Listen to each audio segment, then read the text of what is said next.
Assalamualaikum warahmatullahi wabarakatuh. Perkenalkan, nama saya Tantri Daluas. Saya kelas 11 MIA 2 dari SMA Negeri 1 Kota Bunan. Di sini saya akan menjelaskan tentang mobilitas penduduk dan pengendaliannya, yang dimana terbagi atas dua, yaitu faktor-faktor yang memengaruhi mobilitas penduduk dan macam-macam mobilitas. Kita akan bahas yang pertama, yaitu faktor-faktor yang memengaruhi mobilitas penduduk. Mobilitas penduduk terjadi karena 3 faktor, yaitu faktor pendorong, penarik, dan kendala. Yang pertama ada faktor pendorong. 1. Makin berkurangnya sumber daya alam. 2. Menyempitnya lapangan pekerjaan di daerah asal. Ketiga, adanya tekanan-tekanan antara diskriminasi. Keempat, tidak cocok lagi dengan adat atau budaya atau kepercayaan. Kelima, alasan pekerjaan atau perkawinan. Keenam, bencana alam dan wabah penyakit. Kemudian di sini ada faktor penarik. Yang pertama adanya rasa superior. Kedua, kesempatan memperoleh pendapat. Ketiga, kesempatan memperoleh pendidikan. Keempat, keadaan lingkungan dan keadaan hidup yang menyenangkan. Kelima, tarikan dari orang yang diharapkan. Keenam, barangnya aktivitas-aktivitas di kota besar. Kemudian di sini ada faktor kendala. Faktor kendala yaitu faktor yang terletak di antara daerah asal dan daerah tujuan. Nah, kita sudah membahas tentang faktor-faktor yang memengaruhi mobilitas penduduk. Sekarang kita akan masuk di macam-macam mobilitas. Yang pertama ada mobilitas permanen atau migrasi. Migrasi adalah perpindahan penduduk dari suatu wilayah ke wilayah lain dengan maksud menetap. Migrasi dapat dibagi menjadi dua, yaitu migrasi internasional.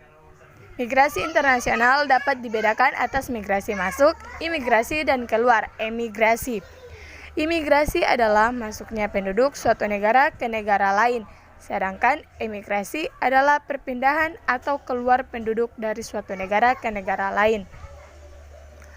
Kemudian di sini ada migrasi internal atau transmigrasi. Transmigrasi adalah perpindahan penduduk dari suatu daerah.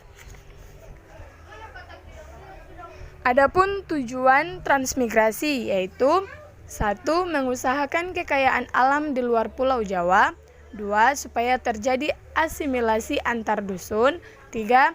Untuk mempertahankan keamanan dan ketahanan nasional. 4. Penyebaran penduduk supaya merata. Berdasarkan pelaksanaannya itu, transmigrasi dapat dibedakan menjadi 4 macam, yaitu transmigrasi umum, yaitu transmigrasi yang dilakukan melalui program pemerintah. Kedua ada transmigrasi spontan, yang dilakukan dalam kesadaran dan biaya sendiri. Ketiga, ada transmigrasi sektor yang dilakukan atas biaya ditanggung bersama antar pemerintah. Keempat, transmigrasi bedol desa, yaitu yang dilakukan terhadap suku desa dalam desa secara bersama. Kemudian di sini transmigrasi itu memiliki dampak positif dan negatif. Yang pertama kita akan membahas tentang dampak positifnya. Dampak positif yaitu pertama ada memerlukan pendapat penduduk. Kedua, memerlukan hasil pertanian kesejahteraan. Ketiga, merangsang pembangunan baru. Keempat, memperkuat persatuan dan kesatuan.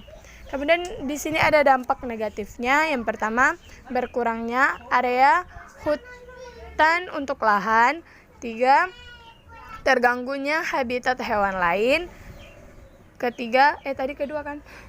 Sekarang ketiga, pada beberapa kasus pelaksanaan transmigrasi.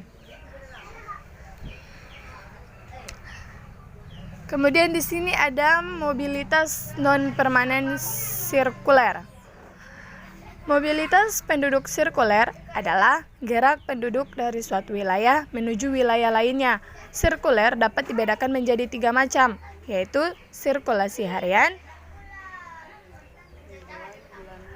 sirkulasi mingguan, dan sirkulasi bulanan. Sirkulasi harian adalah perpindahan yang dilakukan pada pagi hari dan kembali sore hari.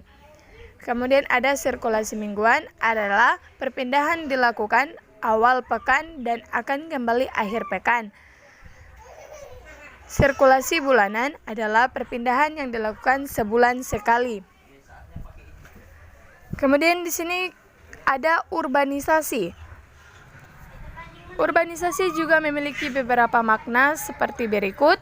Yang pertama, urbanisasi adalah suatu proses pengembangan kota yang diakibatkan oleh adanya peningkatan jumlah penduduk yang sangat cepat.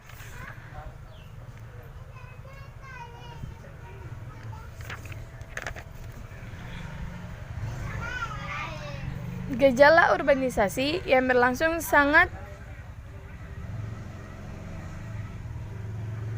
cepat di wilayah perkotaan membawa pengaruh bagi wilayah pedesaan maupun perkotaan.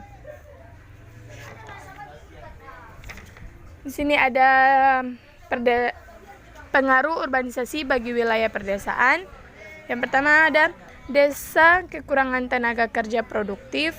Sebagian besar penduduk desa yang melakukan migrasi ke kota merupakan penduduk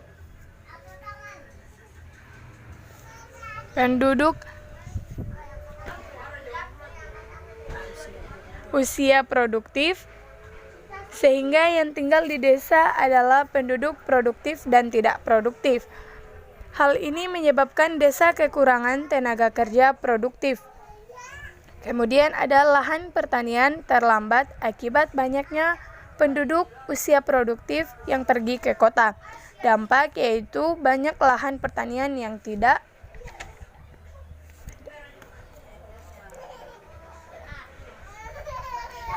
Kemudian ada produktivitas pertanian menurun sehingga hasil pertanian pun menurun.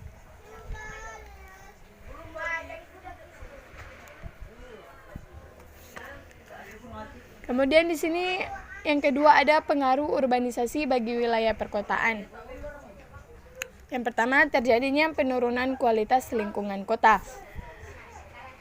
1. Pencemaran atau potensi. Penurunan kualitas lingkungan kota disebabkan oleh asap pabrik, asap kendaraan bermotor, limbah industri maupun limbah rumah tangga. Kemudian adalah jenis pencemaran yang terjadi karena kalor atau energi yang terlepas dari pembakaran bahan bakar dalam mesin atau gesekan roda dengan permukaan jalan. Dapat menyebabkan terjadinya kenaikan suhu kota yang sangat drastis. Kemudian ada kebisingan polusi suara berupa upaya yang dapat mengganggu pendengaran disebabkan oleh suara-suara mesin dan padatnya jalur lalu lintas kendaraan bermotor.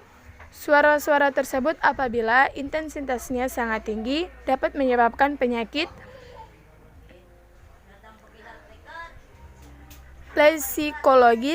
psikologis bagi masyarakat. Kemudian ada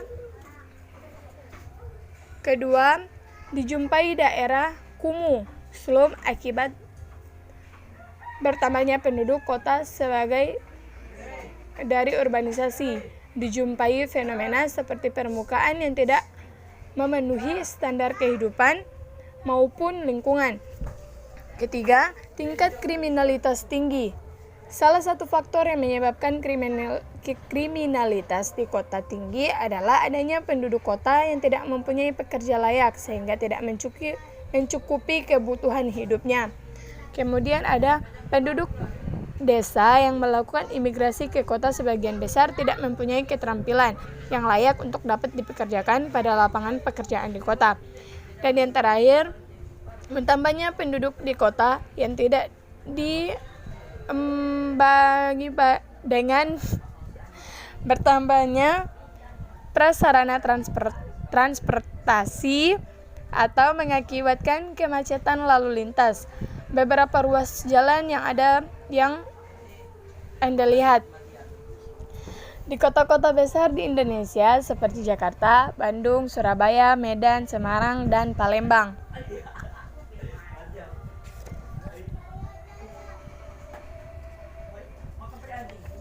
Kemudian di sini kita akan membahas tentang ruralisasi.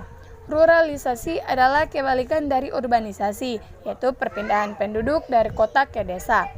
Ruralisasi pada umumnya banyak dilakukan oleh mereka yang dulu pernah dilakukan urbanisasi. Namun banyak juga pelaku ruralisasi yang merupakan orang kota asli. Faktor-faktor yang memengaruhi terjadinya ruralisasi dibedakan menjadi faktor pendorong dan faktor penarik seperti berikut ini. Faktor pendorong ruralisasi ada 4. Pertama ada kejenuhan tinggal di kota. Kedua, harga lahan di kota semakin mahal sehingga tidak terjangkau. Ketiga, keinginan untuk memajukan desa atau daerah asalnya. Keempat, merasa tidak mampu lagi mengikat dinamika kehidupan di kota. Kemudian ada faktor penarik ruralisasi, ada 4 juga. Yang pertama ada harga lahan di perdesaan relatif masih murah. Kedua, kehidupan masyarakat lebih sederhana. Kemudian ada suasana lebih senang sehingga cocok untuk penduduk usia tua dalam melayani masa pensiun. Kemudian adanya perasaan ketertarikan dengan daerah asal atau kenangan masa kecil. Sekian dari saya. Wassalamualaikum warahmatullahi wabarakatuh.